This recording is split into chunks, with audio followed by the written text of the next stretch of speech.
Fala pessoal, sejam todos muito bem-vindos. Aqui é o podcast Valor Talks, da Valor Investimentos. Eu sou Thiago Goulart, assessor de investimentos da Valor. Tenho ao meu lado também Guilherme Gramelic, assessor da Valor Investimentos. Hoje a gente vai trazer alguns tópicos importantes aqui para falar um pouco sobre os aspectos regionais do Espírito Santo. A gente tem a nossa matriz aqui em Vitória, Espírito Santo. Estamos em outras 8 praças aqui no Brasil.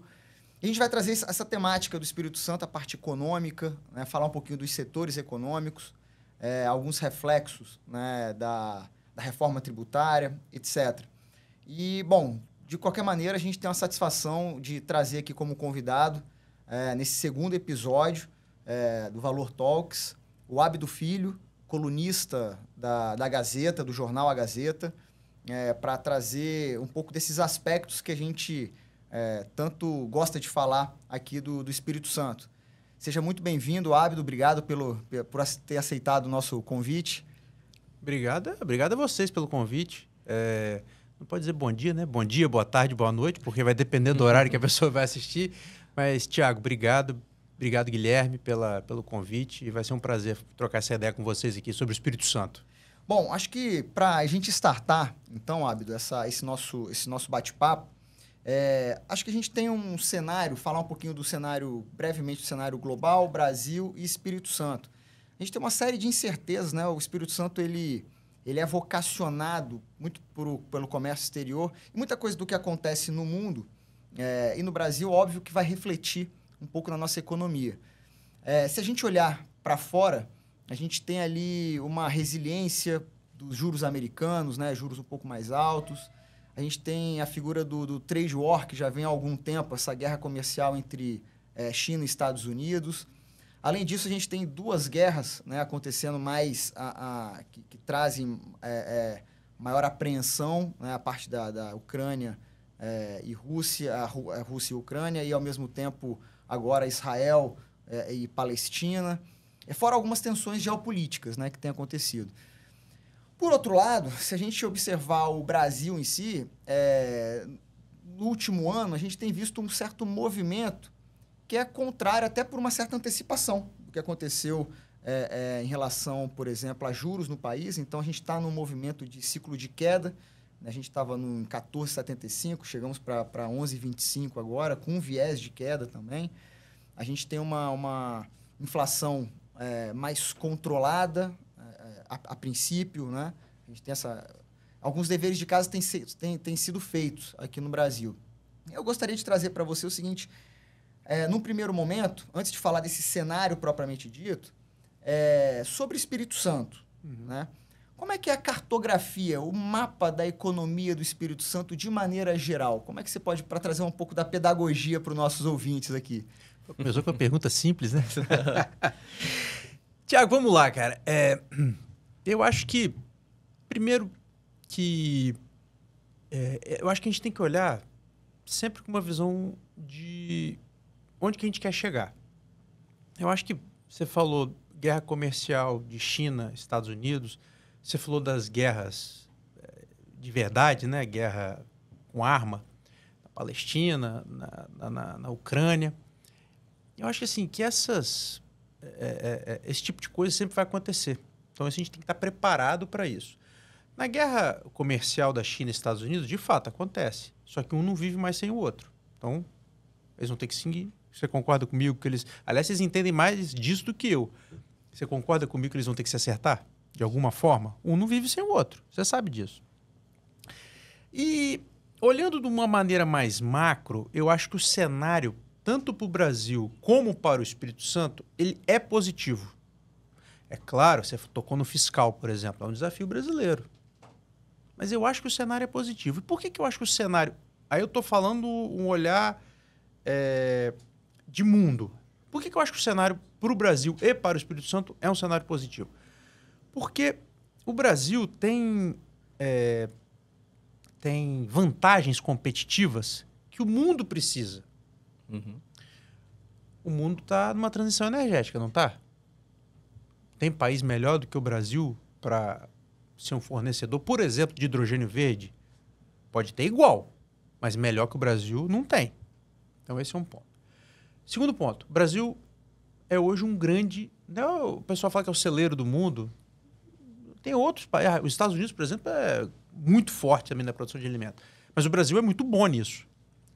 Aí você pega uma situação como, por exemplo, China. Vai continuar crescendo.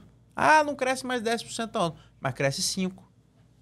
Um monte de chineses que eram pobres, que comiam pouco, que comiam mal, continuarão. A gente está falando, a gente tem aqui no Brasil 200 milhões de habitantes, um pouquinho mais que isso. Na China é 1 bilhão e 300, 200, se eu não estou enganado. Vai continuar tendo uma migração de extrema pobreza para uma situação melhor de renda. Quando o sujeito começa a ter uma situação melhor de renda, qual é a primeira coisa que ele faz? É comer melhor. Então, assim, o Brasil é forte nisso. E qual é o segundo... Quando a pessoa começa a ter um pouco mais de grana no bolso, ele come melhor e vai melhorar a casa dele. Então precisa de minério, precisa de aço.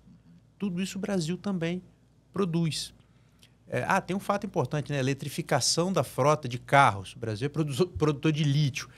Me ocorreu aqui agora. Então, assim, o Brasil tem um pacote muito importante para o que o mundo precisa hoje. Tá tudo dado, é uma maravilha. Óbvio que não, gente. Eu estou com 38 anos e a gente sabe que temos muitos desafios no Brasil e vamos continuar tendo desafio. Não estou vendendo aqui um mundo cor-de-rosa, não. Mas eu acho que a gente tem um cenário positivo. Quem souber aproveitar, vai ser bom, né? Aí eu falei da China, mas a Índia, que recentemente, ano passado, se eu não estou enganado, passou a China em população. A Índia hoje é o país que tem mais gente no mundo. A Índia vai fazer tá fazendo já um processo de crescimento econômico muito semelhante ao que a China fez nos anos 90 e 2000. Né? Então a Índia vai precisar de comida, vai precisar de aço, vai precisar de minério, vai precisar do que eles chamam de pacote Brasil, vai precisar de fazer transição energética. Que a China também vai precisar fazer transição energética. A matriz deles é muito suja, da Índia pior ainda. Então, assim, eu acho que, olhando para o longo prazo, médio prazo, longo é muito distante, né? Vamos ficar no médio, que acho que é menos difícil. Eu acho que o cenário é positivo. E, historicamente, se a gente olha, quando o Brasil embica para baixo, o Espírito Santo embica mais para baixo. Estou falando de crescimento econômico, tá? Quando o Brasil embica para cima, o Espírito Santo cresce mais. Isso é histórico. Então, se a gente está falando que o cenário é de otimismo para o Brasil, eu acho que a gente pode dizer que para o Espírito Santo também é de um pouquinho mais positivo, é um pouquinho mais positivo do que é para o restante da média nacional. Então, assim, temos desafios? Temos o desafio fiscal? Acho que chovendo uma olhada. O desafio fiscal do Brasil é histórico. Né? Estou lendo agora um livro, venho lendo alguns livros dos anos 50, 60, sobre a biografia do Geisel, do Castelo Branco, agora estou lendo a do Roberto Marinho. É tudo pessoas que viveram nessa época. A questão fiscal está sempre posta. Então, assim, não é um desafio de agora. A gente já teve um pouco melhor, como a gente teve nos anos 90, 2000. Tivemos bem pior, como a gente teve principalmente no início da década passada, né, com a nova matriz econômica. Vem sendo feito um ajuste fiscal nos últimos tempos. Eu, pelo menos, esperava que fosse uma coisa mais pelo lado do gasto, mais rápido. Algumas coisas foram feitas, é importante reconhecer. E acho que a coisa vai encaminhar. Né? Temos problemas de guerra comercial, infelizmente, a guerra na Palestina, a guerra na Ucrânia. Mas eu acho que isso sempre aconteceu no mundo. Por isso que eu acho que a gente tem que ter uma visão um pouquinho mais distanciada para a gente ver para onde que a gente vai caminhar. E aí, Abdo, até aproveitando, você trouxe aí uma ideia de que... Uma visão otimista, justamente, ali para o Brasil e tudo mais. Mas, recentemente, agora, em 2023, a gente tinha um cenário muito de incertezas, né, para o Brasil. Juros muito elevados, incertezas políticas, enfim. E quando a gente avalia os números do Espírito Santo, por exemplo, de desenvolvimento, a gente vê que o Espírito Santo, por mais que você fale que historicamente, né, a gente tem ali uma relação de quando o Brasil vai bem, o Estado performa-se muito bem, e quando o Brasil vai mal, o Estado tende a performar mal também. Economicamente falando, isso. Economicamente falando, a gente, muito assim, indo ao contrário do que a gente via, do cenário que a gente enxergava no Brasil no ano de 2023, né, que era um cenário de muita incerteza. Com o fechamento dos balanços agora, no final do ano, a gente viu uma performance muito boa do Estado como um todo. Isso acho que muito voltado por questões de políticas privadas, enfim, ou próprio investimentos públicos. Eu queria que você destacasse dentro do setor econômico, assim, aqui dentro do Estado, o que você vê que você poderia destacar para a gente, né? Sendo os principais setores que fizeram o Espírito Santo performar bem ao longo de 2023. Antes de te responder, Guilherme, eu acho que a gente tem que fazer uma reflexão. Assim, você usou uma palavra, não é instabilidade, não, você usou a palavra que agora Incerteza. Incerteza. Será que a incerteza, ela de fato estava posta ou a gente, por algum motivo, muito por conta da polarização política, essa incerteza foi meio que colocada? Certo. A gente saiu de um processo eleitoral em 2022 muito conturbado, que ficou ali 52 a 40, um pouquinho, até menos, né? 51 e alguma coisa a 48 e alguma coisa. Então, assim, a gente saiu de uma eleição tão fratricida que as pessoas não conseguiam, muitas vezes, assim, olhar... será que o que o outro fez é tão ruim assim? Ou será que o meu candidato fez é tão bom assim? Não há nada que seja tão ruim que não tenha algo de bom. E não tenha nada que seja tão bom que não tenha algo de ruim. Então, acho assim, o primeiro ponto, que é essas incertezas que você coloca de 2023, vieram muito desse processo eleitoral. Porque se você... Não é esquisito? Você entra num ano, de novo, vocês sabem disso muito melhor do que eu, vocês são economistas.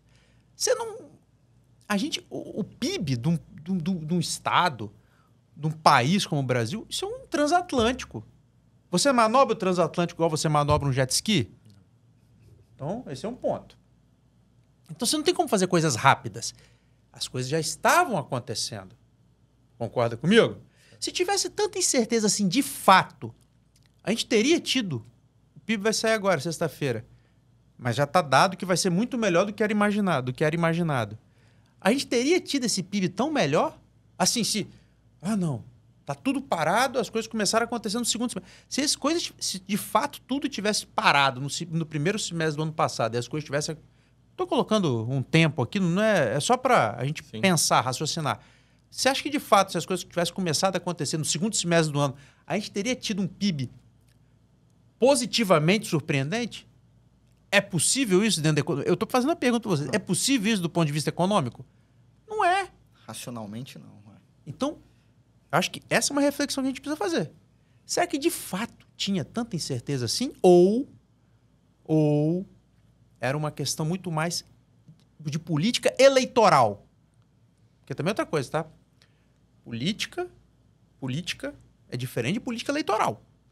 As eleições tem ali, começa lá em junho, acaba em outubro, novembro, se tiver segundo turno, e ali é o prazo. Depois você continua com a política de acordos, de consenso. São coisas diferentes. Pessoas que estavam em lados opostos na eleição não necessariamente vão ficar em lados tão opostos assim depois. Então, acho que esse é um ponto que precisa ser... A gente precisa fazer essa reflexão. Será que, de fato, estava tão ruim ou tão bom assim? Não quero dizer se estava bom ou estava ruim, não, tá, gente? Mas, assim, de novo, não há nada que seja tão ruim que não tenha nada de bom e não há nada que seja tão bom que não tenha nada de ruim. Acho que esse é um ponto que a gente precisa refletir. Bom, feita essa reflexão, eu acho que o Espírito Santo, em 2023, teve algumas coisas importantes. Vou citar uma, por exemplo, ZPE.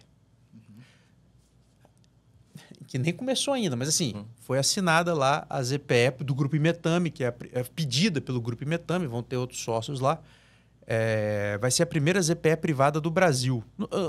E de novo, tá, gente? Quem está acompanhando a gente, não estou dizendo que isso é a mais importante. Eu estou te dando um exemplo. Uma ZPE, para um estado que tem mais de 50% do nosso PIB, é voltado para o comércio internacional. Uma ZPE é uma zona de processamento de exportação. Então, quem está ali, dentro da ZPE, conta com uma série de benefícios tributários, fiscais, cambiais, para exportar. É a primeira privada do país, né? Primeira ZPE privada do Brasil. E aí ela vai funcionar bem do lado do porto que a Imetame, né, também a Imetame inaugura em 2025, ali em Barra do Riacho. Então você imagina, você tem uma área onde você vai poder ter tradings, né, que empresas de comércio exterior, indústrias, você vai poder atrair indústria para ali. Por exemplo, você imagina, metade da nossa... algo perto da metade da nossa produção de rochas ornamentais é para exportação. Você imagina se você leva boa parte... Eu estou dando um exemplo, tá? Boa parte desse setor para lá, para dentro. Você pode, por exemplo... você pega hoje a Great Wall Motors, a GWM, você pega a BYD, são grandes produtores de baterias para o mundo. Então você concorda que você pode atrair uma planta... Eu não estou dando informação, não. Eu estou aqui... pensando no que aquilo ali pode virar. Isso já começou no ano passado, né? Assim, foi autorizado. Isso. Agora começaram a partir do momento que é autorizado, você começa a fazer negócio. Porque antigamente você estava na parte lá da burocracia de Brasília para conseguir viabilizar. Então foi autorizado um decreto presidencial, saiu no ano passado, em final do ano. E aí começou a negociar. Aí, de fato, foi para o mundo do campo dos negócios para começar a viabilizar o negócio, para ver se a coisa caminha, atrair gente para ir para lá. Então, acho que esse é um troço muito bom.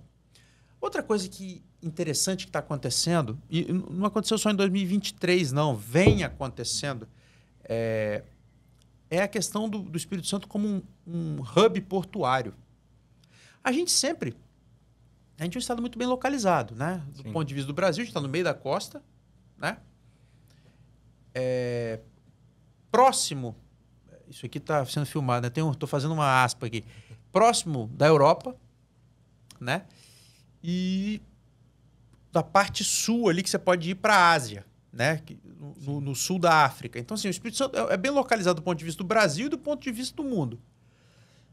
Então, assim, é natural que você tenha aqui, e perto dos grandes centros de consumidores de distribuição aqui de produção aqui do Brasil. São Paulo, destacadamente, Rio de Janeiro, Minas, enfim. Então, é natural que a gente tenha aqui a gente tem essa vocação. Só que porto é um troço de capital intensivo, você tem que ter porto. E eu acho que algumas coisas interessantes aconteceram aqui, vem acontecendo aqui. A gente tem hoje a única autoridade privada, portuária privada do Brasil, que é a antiga Codesa, Vports, foi concedida no final do governo Bolsonaro, a iniciativa privada, era Codesa, não é mais, agora é Vports. Estão estudando até uma ampliação ali, né, para ver então, determinadas cargas de navio. Eles estão fazendo uma série de arrendamentos, tá? A coisa está acontecendo. Foram, agora, acho que 8 contratos ou 7 novos contratos em um ano e pouco de operação. Então, a coisa está caminhando. Então, acho que esse é um ponto. Outro ponto é o seguinte, no ano que vem, em 2025, primeiro semestre, a Imetame inaugura um porto de cargas gerais com profundidade de 17 metros. Profundidade, só para você ter noção, a entrada da Baía de Vitória aqui dá 13. 12,5 e 13. A Baía, o canal da Baía de Vitória. Lá vão ser 17 e sem limite do navio rodar, né, de manobra. Então, você vai poder receber praticamente todos os navios aqui. Aqui em Barra do Riacho. Do lado vai ter a ZPE. Portocel está ampliando. Portocel está crescendo. Portocel, né, da Senibre da Suzano, um porto criado nos anos 70 para movimento de carga florestal e celulose, hoje está ampliando para carga geral. Do lado ali tem o estaleiro Jurong. Ali no meio, entre Portocel e o futuro porto da Imetame, tudo em Barra do Riacho, tá, gente? tem um que chama de Greenfield, que é uma área não utilizada da Vports. Então, eles estão estudando fazer alguma coisa lá, ligada ao setor. Ainda não está fechado, mas eles estão estudando. Isso o Wilson Hill, que é o CEO da Vports, já me falou por isso que eu estou falando aqui, algo do setor de energia. Mas, de novo, ainda não está fechado. Onde eu quero chegar é que tem uma dinâmica interessante, né, nessa questão portuária aqui no Espírito Santo. E, assim, eu acho que teve outras coisas.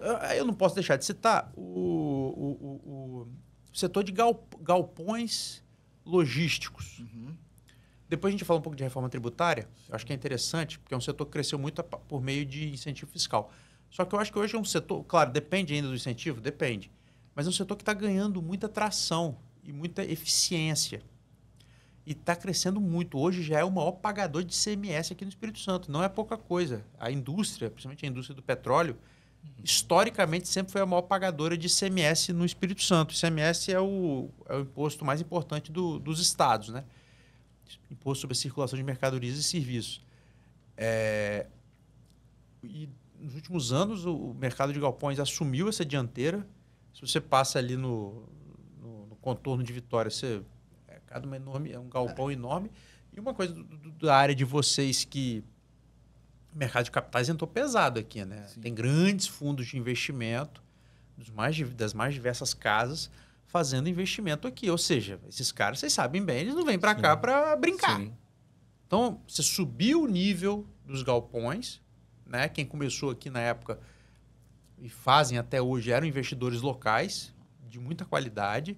Hoje tem investidor local com o apoio de grandes instituições financeiras de fora do estado e tem instituições financeiras diretamente fazendo investimento em galpões logísticos aqui no estado. Então, é um outro setor que está crescendo muito aqui e eu acho que merece um destaque. Abdo, vamos concatenar, então, esse papo da reforma tributária que você começou, os incentivos fiscais, né?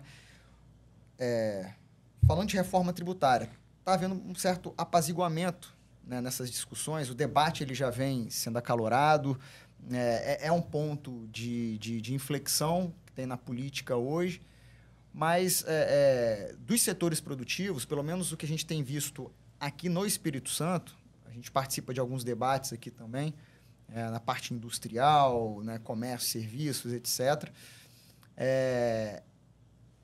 A reforma, né, ela já tem um dado quase que ó concura, assim, das pessoas dizendo que a simplificação ela já gera um ponto significativo, né, de entendimento, né, da reforma.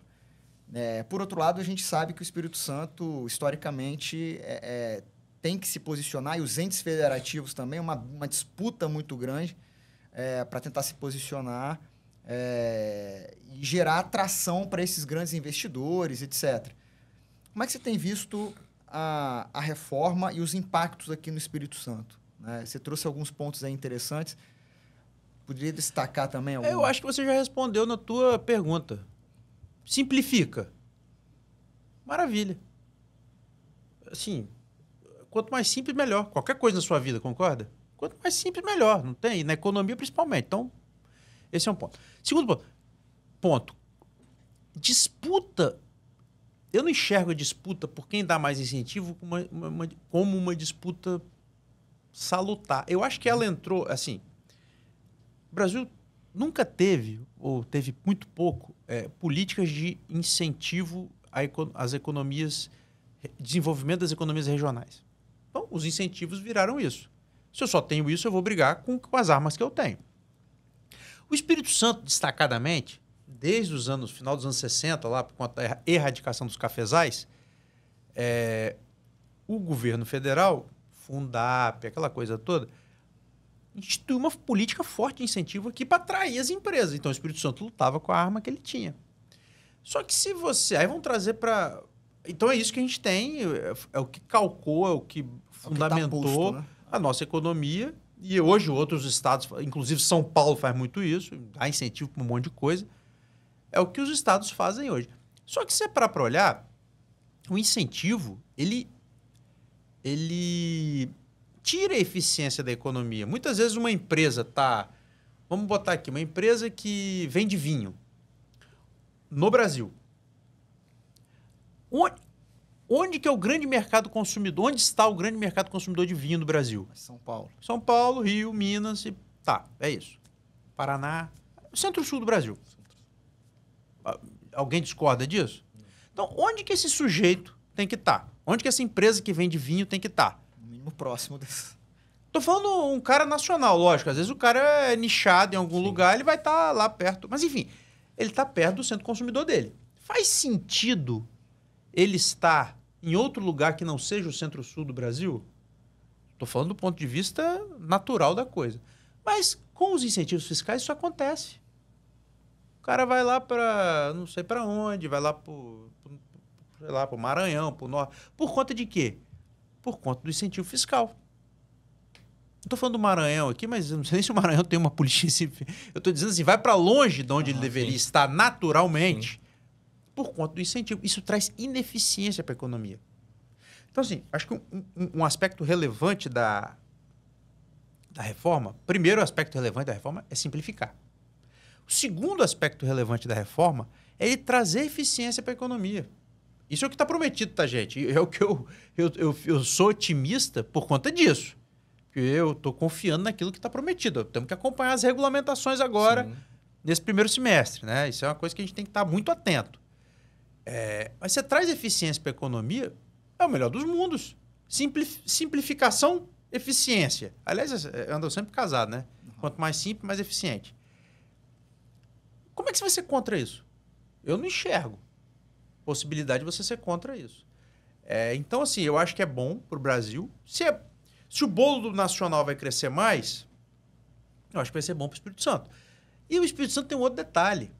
Eu tive, no final do ano passado, com o Bernard Api, que é o secretário extraordinário lá da reforma tributária do Ministério da Fazenda. E o Bernard Api, é bom dizer, é um estudioso do tema. Esse texto que está lá não foi apresentado agora por esse governo. Aí voltando um pouquinho naquela história da polarização, né? Esse texto está há muito tempo lá. Inclusive, foi relatado pelo deputado da Vitória, que é aqui do Espírito Santo, durante o governo Bolsonaro. Então, assim, o texto é aquele que está lá há bastante tempo no Congresso Nacional, sendo discutido, passando por vários governos e, enfim, é importante dizer isso, porque senão o texto não é, tá? Então, assim, o Espírito Santo, nesse contexto, se a reforma traz mais eficiência para a economia e o Espírito Santo está entre os estados mais eficientes da economia brasileira, logo, o Espírito Santo tende a ser mais beneficiado. Isso foi o que Porque eu estava mediando lá o debate, até no evento da Gazeta, o Bernard Api foi questionado sobre isso. O secretário, como é que vai ficar o Espírito Santo numa situação que os incentivos acabam? Tem 50 anos, 60 anos que a nossa economia vive de incentivo. O setor empresarial fica bastante apreensivo. Claro, e é natural que seja. Quando você tem uma mudança desse tamanho, você fica apreensivo de fato. Ele falou, olha, gente, primeiro, o jogo vai ser igual para todo mundo. Segundo, o Espírito Santo está entre os estados mais eficientes da federação. Tá no Tesouro Nacional, eficiência, governança fiscal. Boa qualidade de educação, boas relações institucionais, uma situação fiscal boa. Então, assim, peraí.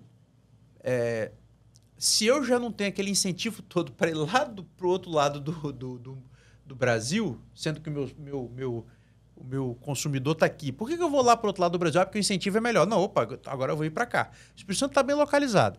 O Espírito Santo tem uma boa qualidade de ensino. As situações, os problemas de infraestrutura, estão todos resolvidos? Não, mas tem coisas bem encaminhadas. Tem uma situação... Qualidade de vida. Qualidade de vida, boa. Qualidade de vida. Quem não quer morar aqui em Vitória?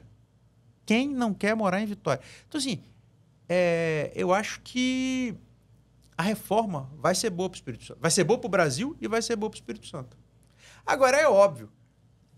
Quando você vai discutir um negócio desse tamanho, são 500 milhões de interesses envolvidos.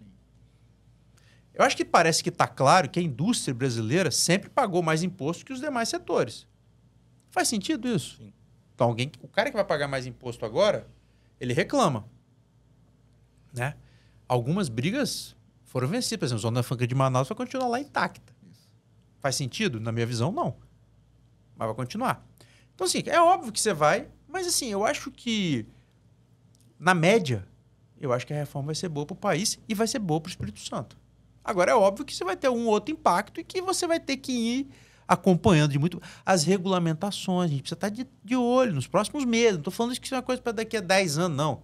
Agora, próximas semanas e meses começam a sair as regulamentações. Isso vai ser votado dentro do Congresso. Então, é a hora da gente estar de olho e discutir. Pode ser que saia alguma jabuticaba dali. A gente é mestre na jabuticaba, então a gente tem que estar ligado. Mas eu acho que a preço de hoje, dia 28 de fevereiro de 2024, eu acho que a reforma é boa, muito boa. Perfeito.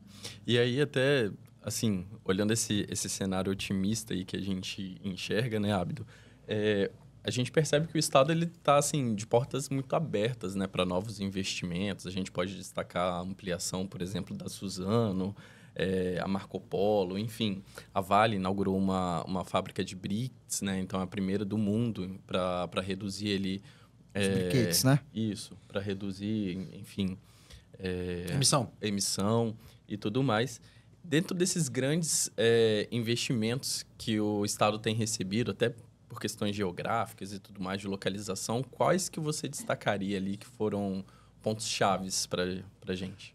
Rapaz, Guilherme, eu acho que todos esses que você falou, todos esses são muito relevantes. O briquete lá da Vale. São as duas primeiras usinas da Vale. É um projeto global, tá? Que a Vale está querendo levar isso para o mundo todo. O que é o briquete? Tá? É um novo aglomerado de minério. Antigamente era a pelota, né? Uhum. Que a gente fabrica. Tinha 8 usinas de pelotização aqui. E a Vale criou esse briquete. Eu chamo de briquete.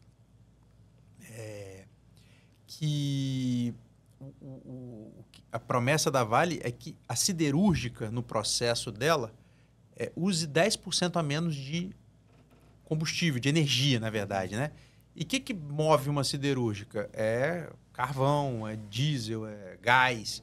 Então, assim, menos combustível fóssil. Então, esse é o grande chamariz aí do... Você vai fazer aço com esse produto desenvolvido pela Vale, está sendo produzido aqui no Espírito Santo. As duas primeiras usinas de pelotização, feitas lá nos anos 60, foram desativadas e vão dar espaço, estão dando espaço, já deram para a primeira, né? A primeira fábrica de briquete foi inaugurada no final do ano passado, a segunda vai ser inaugurada nos próximos meses, para essas duas primeiras usinas de briquete no mundo, aqui no Espírito Santo. Então, assim, acho que esse é um ponto importante. Suzano está investindo forte, anunciou fertilizante, vai ter uma fábrica de fertilizante, uma misturadora aqui em Aracruz, anunciou uma primeira fábrica de papel, não é conversor de papel, é a fábrica de papel do Espírito Santo, também aqui em Aracruz. A Suzano está investindo muito naqueles papéis para higiene pessoal, tissue, que eles chamam, né? Já tem boa parte do mercado hoje, enfim, comparo a operação da Kimberly-Clark aqui no Brasil, então a Suzano está investindo muito nisso e o Espírito Santo parece ser uma parte importante disso aí. Tem um detalhe, uma coisa importante, que a gente acaba que fala pouco, porque a gente sempre olhou para a Petrobras muito para o offshore, né, para a produção no mar. Você pega uma FPSO daquela da Petrobras, produz 150 mil barris dia, 180 mil barris dia. O pré-sal é um troço que chama muita atenção, muito investimento, são bilhões de royalties, de não sei o quê. Tudo é bilhão, tudo é muito grande. Mas tem uma coisa muito interessante acontecendo no norte do estado, que é a produção onshore, né? É em terra. A Petrobras tinha aquilo ali, foi onde começou, inclusive, a operação da Petrobras aqui, assim, que ganhou mais tração há bastante tempo atrás, né, aqui no Espírito Santo, que é em São Mateus, Linhares, aquela coisa toda. Só que, para a Petrobras, e a produção onshore, embora seja mais barata, ela nunca teve muito volume. Então, para uma empresa como a Petrobras, gigantesca, a Petrobras nunca deu muita atenção para aquilo ali. Só que é uma operação que ela, por ser, vamos dizer, simples, não sei se é a melhor palavra, mas vamos botar, devido à sua maior simplicidade, ela tem muita questão do fornecedor local, ela tem mais contato, conexão com a economia local. né? Bom, só para fazer um parênteses, o Presidente Kennedy é o nosso Marataízes, são os nossos grandes produtores de óleo no Espírito Santo. Se você vai em Marataízes e Kennedy, esquece você saber disso, esquece você olhar para os royalties que essas cidades recebem. Você não vê nada lá da indústria de óleo e de gás. Se você vai para São Mateus, se você vai para Linhares, você já vê alguma coisa. E olha que é muito menor. Então, assim, a Petrobras começou a fazer aqueles desinvestimentos, né? A venda de ativos que para ela não faziam sentido na metade da década passada e acabou de fazer isso no início do ano passado. E todos os ativos em terra do Espírito Santo foram vendidos pela Petrobras. Todos estavam com a Petrobras e foram vendidos. Vendidos para Seacrest, que é uma empresa norueguesa, vendidos para 3R, enfim, para um monte de empresas chamadas Junior Oils, que são empresas que eles chamam de independentes, que não são nem as estatais, nem as gigantes tradicionais do óleo e do gás. E aí, só para você ter uma noção, a Petrobras estava com uma produção média de 8 mil barris por dia. 8 mil, 9 mil. Já foi de 11. Estava em 8, 9 mil. Tá caindo, não sei o quê. Esse ano é capaz de chegar a 14 mil barris dia. Se você parar para olhar... Quase o dobro. Por dia. Um barril de óleo... Estou longe aqui do microfone. Um barril de óleo custa 80 a 85 mil... 80 a 85 dólares. Faz essa multiplicação aí. São 6 mil a mais por dia, multiplica por 80 dólares vezes 5, que é a cotação. Isso movimenta muito a economia, entendeu? É isso que vai mudar? Não, mas vai somando, entendeu? E é muito importante para uma região, que é aquela região de Linhares para cima, que não tem aquela pujança econômica explorada, né? Exato, vai movimentando. Aliás, falando em São Mateus, né, de Linhares para cima, a Marco Polo está fazendo um investimento importante ali. A Marco Polo inaugurou aquela fábrica em 2014, final de 2014. Aí tinha lá uma curva de produção. Só que o que aconteceu em 2015? O Brasil entrou naquela crise econômica, o governo Dilma, 2 anos seguidos de retração de 3,5%, o PIB tombou de uma forma bizonha e a gente demorou demais para se recuperar, né? A gente está começando a sair dessa confusão. Começando não, mas enfim, eu acho que a gente... O nariz está fora da água ali. Exato. Mas enfim, foi um tombo feio ali naquela época. Então, e a Marco Polo sofreu muito com isso na época. A Marco Polo recuperou, passou maus bocados, não só ali não, tá? Geral, fez ajustes, fechou a fábrica que eles tinham lá no Rio de Janeiro. A Marco Polo no ano passado, hoje não, já tem 2 anos que a fábrica produz mais de 100% da capacidade. E aí, no final do ano passado, a Marco Polo anunciou um investimento lá que vai começar a produzir o primeiro veículo elétrico. Espírito Santo que nunca produziu um carro na vida, hein?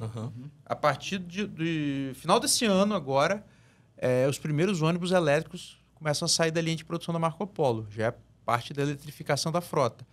Então, assim, tem coisas interessantes acontecendo. Outra coisa importante que eu acho que a gente não tocou aqui ainda é uma cultura que já teve, claro, total importância na economia do Estado. Hoje já não tem o mesmo peso, mas continua sendo muito importante até por conta de ser muito espalhada. Café. A Coabriel, que é uma empresa, é uma cooperativa lá do norte, noroeste do estado, sede lá em São Gabriel da Palha, noroeste do Espírito Santo, é uma cooperativa que está faturando próximo de 2 bi. E esse é o agro verdadeiro, né? Do pequeno produtor ali. Né? O agro é todo mundo, né? É o grandão, pequeno. O agro é um conjunto, né?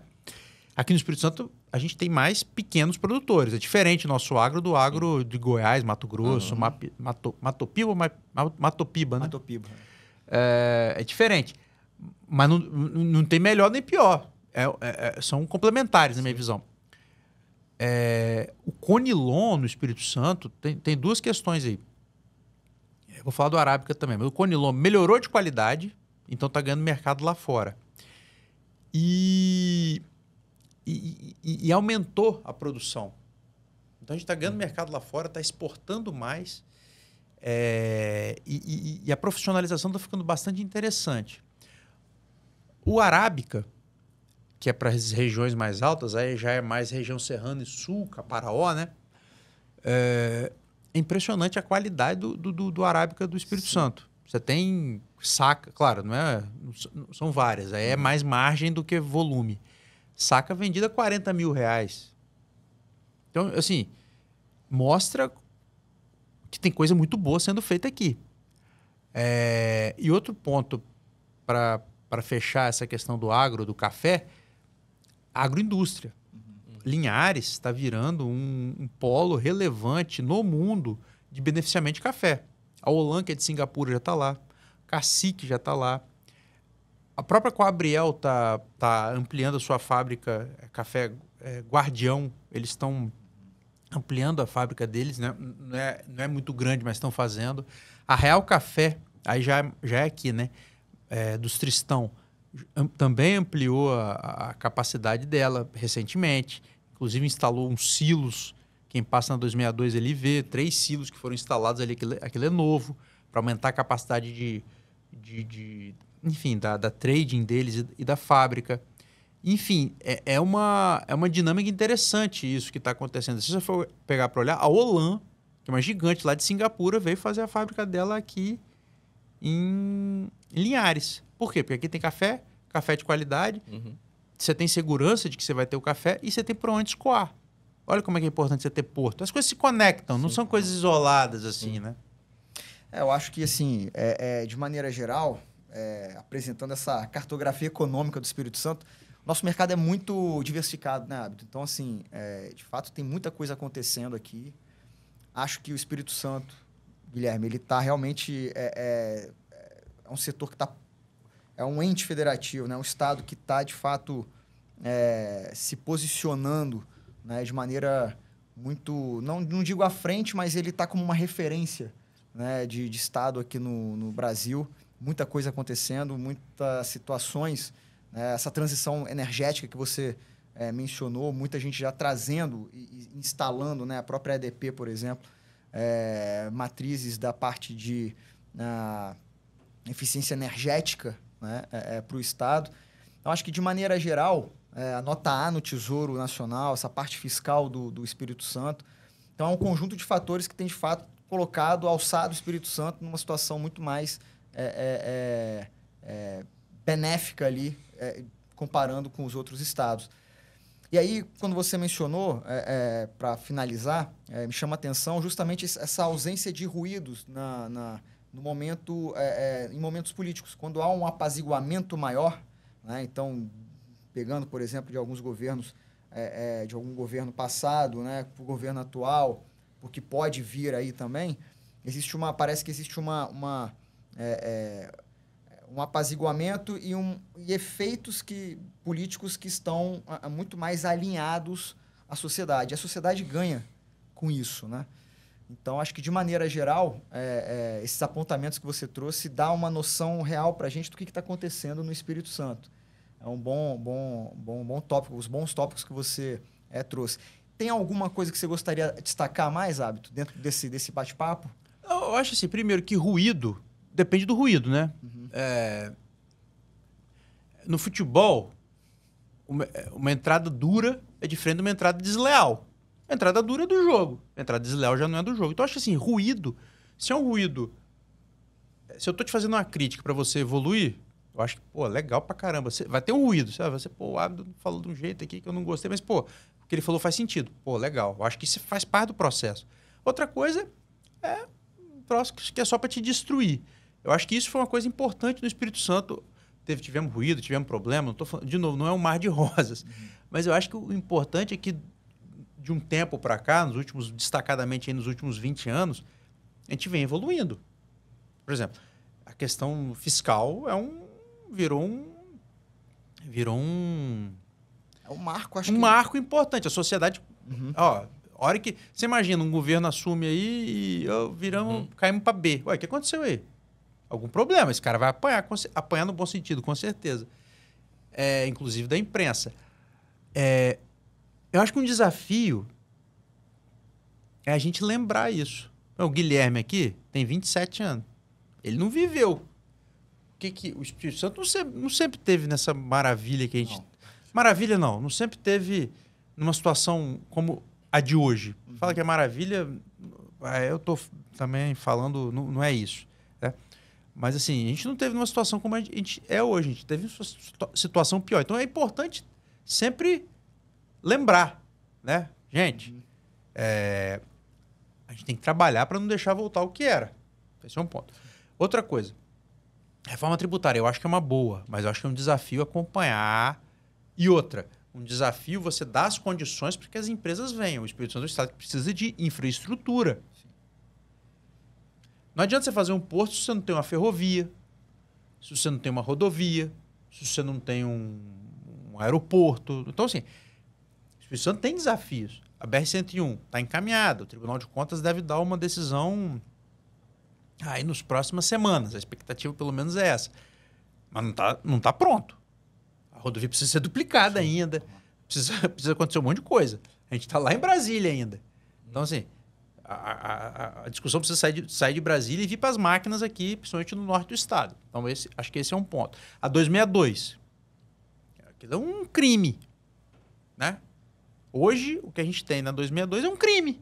O sujeito sai de Pedra Azul, dependendo da época do ano, ele chega ali em Santa Isabel e para. Então, assim, se ele vier correndo ou de bicicleta, descer a serra, ele vai chegar mais rápido. Então, assim, isso é um crime de lesa economia.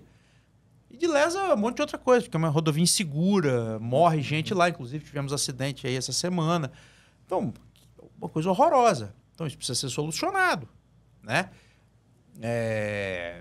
Então, assim, acho que nós temos desafios, né? Mas eu acho que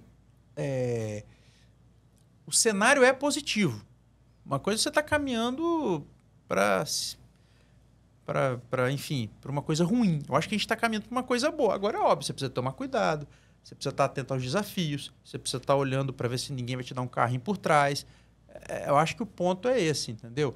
Lembrar que já é importante. Por como que eu cheguei até aqui? Quais foram os tombos que eu levei?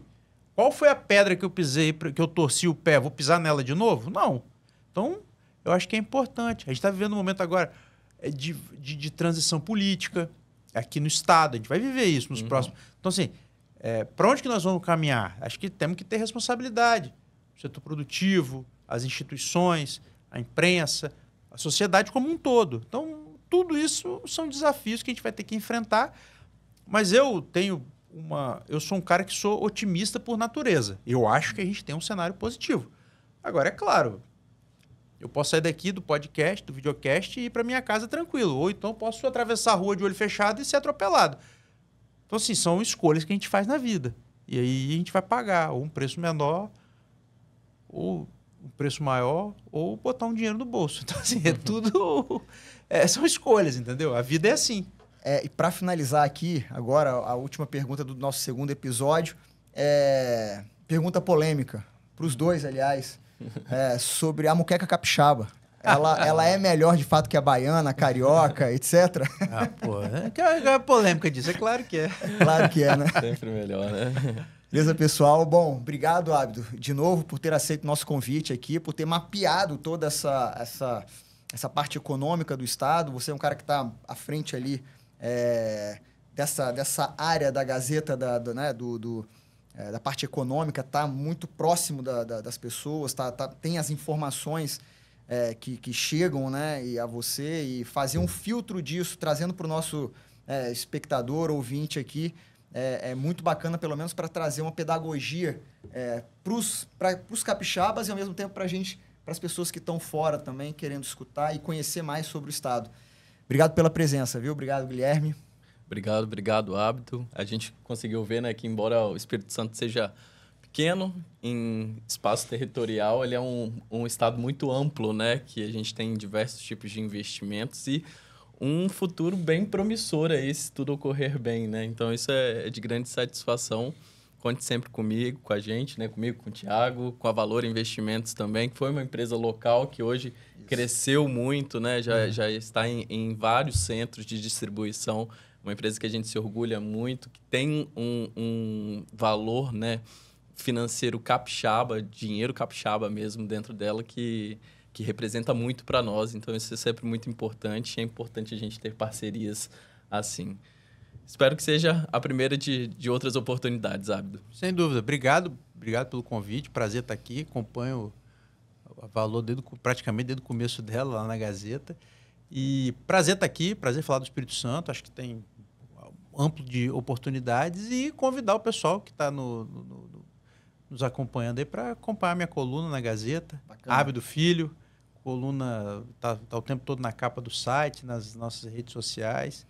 E, enfim, se você quiser acompanhar de perto, né, a economia e os negócios aqui do Espírito Santo, me acompanhe lá na Gazeta. Vai ser um prazer. E a gente assiste lá, a gente acompanha mesmo, porque é matéria o tempo todo a respeito da economia capixaba. Ali é uma excelente fonte para a gente que bom. Acompanhar o nosso estado.